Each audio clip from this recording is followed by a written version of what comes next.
আসসালামু আলাইকুম ওরহমতুল্লাহি ওবরকাতুহ।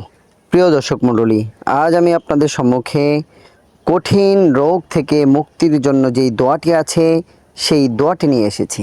আল্লাহ তাআলা আমাদেরকে অসংখ্য অগণিত নিয়ামত দিয়েছেন। সেই নিয়ামতের মধ্য থেকে একটি বড় নিয়ামত হচ্ছে সুস্থতার নিয়ামত।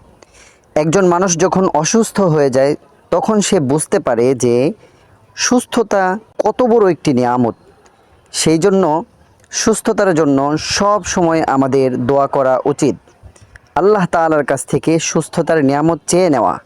সেজন্য আমরা সুস্থতার জন্য রব্বে কারিম কোরআনুল কারিমে যেই দোয়াটি বাছাই করে দিয়েছেন সেই দোয়াটি পড়ে আল্লাহ তাআলার কাছে সুস্থতার নিয়ামত চেয়ে নেব। চলুন আমরা দোয়াটি শিখে নিই। রব্বি আন্নি মাসানিয়াদ দুররু ওয়া আনতা আরহামুর রাহিমিন।